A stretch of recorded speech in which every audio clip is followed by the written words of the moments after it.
При нашем ритме жизни остается мало времени на отдых. В нашей программе вы окунетесь в увлекательный мир путешествий, экстрима, охоты и рыбалки. Еженедельно мы будем переносить вас в самые красивые уголки Казахстана.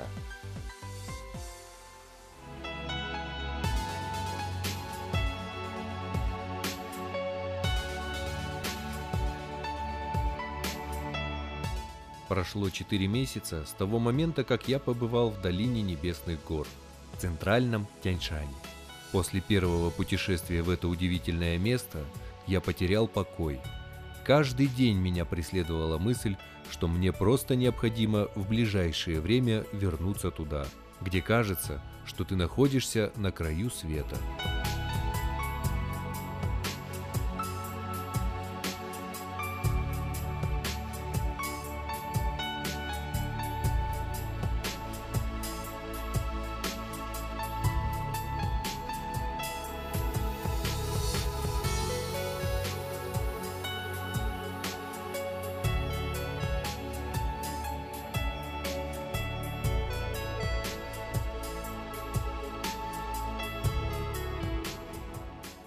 Улучив момент, мы вместе с моим другом Василием решили еще раз побывать в долине одной из опаснейших рек под названием Сарыжас. На этот раз мы поставили перед собой цель – в дикой природе найти удивительно красивое животное – снежного барса. Еще раз довелось убедиться, в каком удивительном краю мы живем.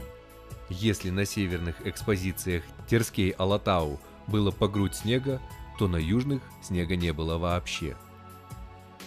Здесь мы ходим в майках, и нам тепло. Снега меньше, чем летом. Удивительное место. Здесь живут барсы. За перевалом Кумар вид на долину Сарыджаса ничем не отличался от осеннего. Только река замерзла, и то не везде. За Кумаром Сарыджас входит в очень тесный каньон с отвесными скальными прижимами, вдоль которых невозможно пройти не только на лошади, но и пешком. Мы хотим попробовать единственный шанс. Мы хотим пройти по льду зимой.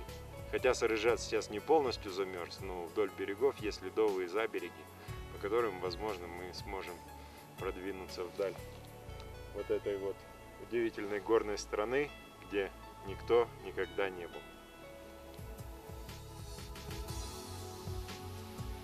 В Кошках по льду идти было совсем нетрудно, но кое-где мы сталкивались с ледяными бастионами и приходилось прибегать к навыкам скалолазания. Приходилось искать проходы на стенках. Профессиональным альпинистам такая преграда показалась бы несложной, а вот нам пришлось попотеть и приложить максимум усилий.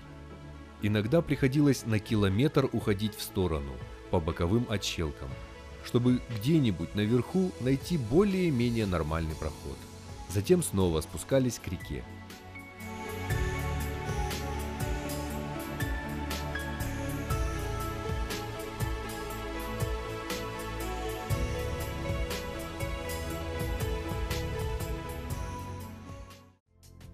Ночевать было комфортно, так как топляка вдоль реки было навалом. Больше всего меня поразил топляк, очевидно занесенный водой на высоте 30-40 метров на склоне.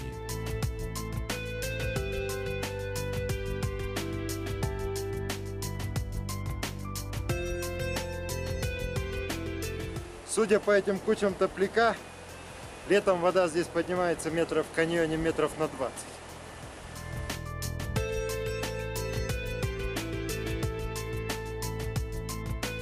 Это проделки знаменитого озера Мерцбахера.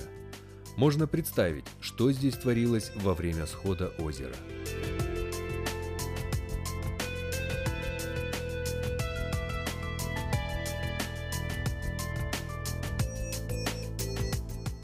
У нас с Василием было по 2 рюкзака на брата. Приходилось челночить. Относишь один рюкзак, возвращаешься за вторым. Учитывая обходы по верху, в день удавалось сделать не более 10 километров. На наши бессмысленные подвиги с высоты своего положения с удивлением взирали козероги. Похоже, они не видели еще таких странных, неуклюжих существ. Наверное, им казалось, что мы такие медленные и неуклюжие, что не представляем никакой опасности.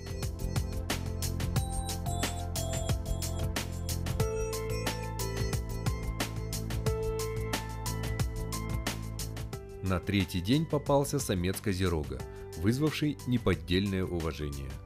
Увидев нас, он слегка забеспокоился. Возможно, он опасался нас не как охотников, а как конкурентов. Поэтому далеко не убегал, а нервно ерзал по скале метрах в 100. Когда мы пошли дальше, он потерял интерес к таким незначительным персонам, у которых вообще нет рогов.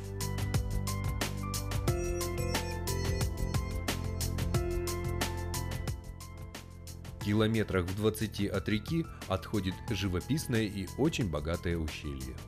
Мы удивились, почему в таком глухом ущелье, где наверняка никогда не было человека, иначе как на вертолете, козероги забрались на самую верхушку, под 4000 метров. А сейчас мы увидели в большом табуне очень большого козерога. С рогами минимум 1,40 м, возможно больше.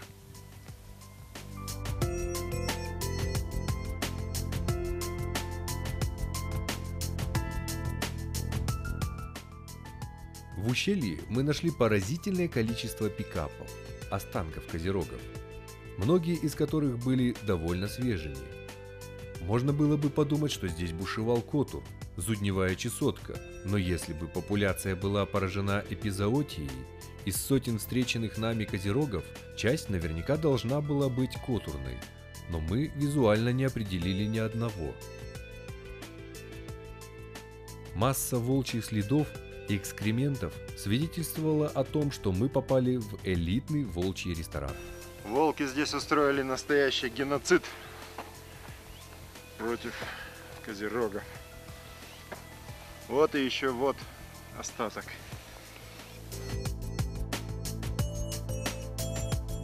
Вскоре мы познакомились с этой публикой. Волчица регулярно обходила свой охотничий участок, и на следующий день нам удалось снять ее чуть ближе.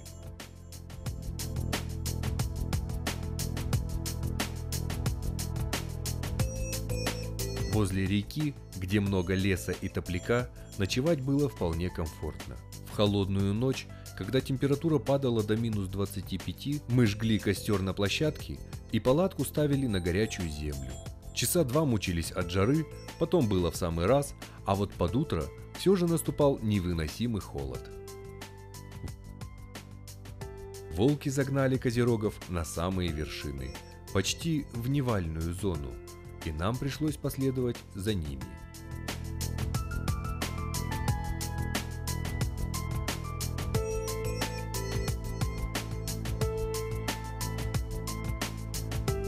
Без дров ночевать в палатке оказалось не так комфортно. Если погода была солнечная, то ничего страшного. Спальники успевали просохнуть. Но как-то несколько дней стояла пасмурная погода, и спальники отсырели. Ночью палатка изнутри покрывается слоем иния. Спальники сыреют. На второй, на третий день нужно обязательно сушиться. Но если погода пасмурная и нет солнца, то просто сушиться невозможно. Мы пытались сушить их на горелке, но это оказалось не очень умно. Пришлось бежать вниз к реке и ждать погоды.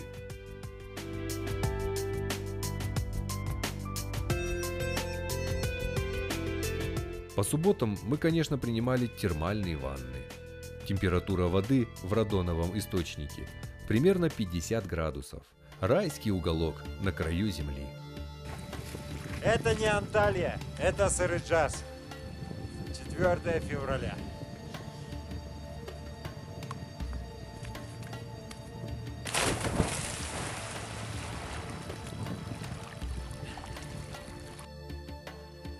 Главной целью нашей экспедиции был все же не козерог, а снежный барс. Поэтому, как только позволила погода, мы снова поднялись на высоту 3800 метров. Следов снежного барса попадалось много.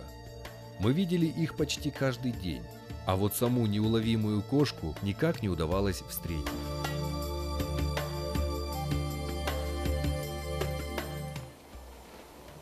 Вот это вот копки барса, но не очень свежие. Хотя вот следы мы видим здесь свежие. Надо пройти дальше по склону. Барсы на вершинах на гребнях холмов, на гребнях хребтов и вдоль троп барсы часто вставляют вот такие вот копки. Таким образом они метят свою территорию. Вот эти копки не очень свежие, но мы видели здесь свежий след барса, мы надеемся найти здесь свежие копки. Вот свежий след барса. Это молодая особь. Он отличается от следа волка округлостью своей и на подушечке. Подушечка разделена на 3 части. А пальцы, 4 пальца расположены полукругом, а на подушечке подушечка заметно разделяется на 3 пальца. Вот более свежая копка, 50 метрах от старой. Вдоль всего гребня метров через 20-30 мы встречаем копки барса. Видимо, вдоль вот этого вот хребта по водоразделу барс метит свою территорию.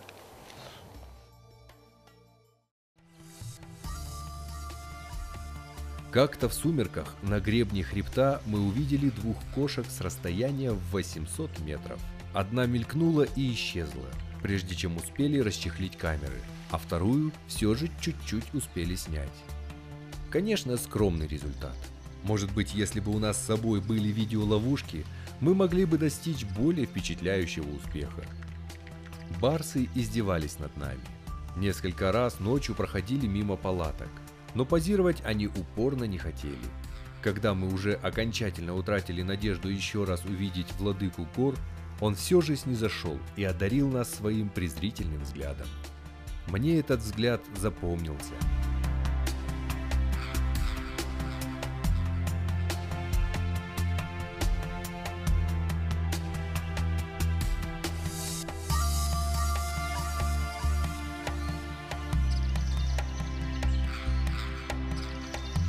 Я знаю, что некоторые местные жители специально ловят барсов петлями и капканами и продают их шкуры. Я знаю, что многие охотники, хотя специально и не ловят барсов, но если его случайно встретят, не упустят шанса забрать. Многие из них во всем остальном хорошие, добрые люди. Может быть, они встречают гостей хлебом с солью, любят своих детей и не предают товарищей. Но для меня они враги. Я не испытываю к ним личной неприязни, но я хочу, чтобы каждый человек, убивший барса, отсидел в тюрьме положенный срок.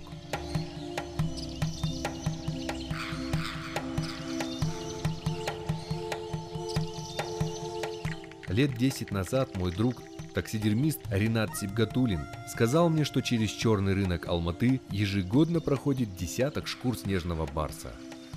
По мнению известного эксперта Snow Leopard Trust Евгения Кашкарева, много лет изучавшего барсов в горах центрального Тяньшаня, численность барсов сократилась в Кыргызстане за последние 20 лет с 1500 особей до 150.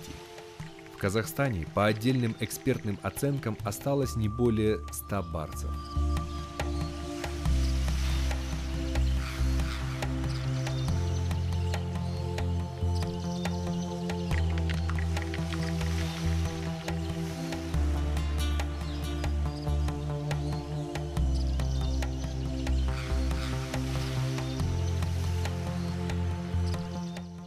Мы очень быстро привыкли к хорошим машинам, к интернету, поездкам в Европу, научились говорить на иностранных языках и носить модные костюмы. Но по-настоящему цивилизованными людьми мы станем тогда, когда перестанем подавать руку современным неандертальцам, уровень развития которых не позволяет им понять, как это стыдно убивать и держать у себя дома шкуру вымирающего символа своей собственной страны.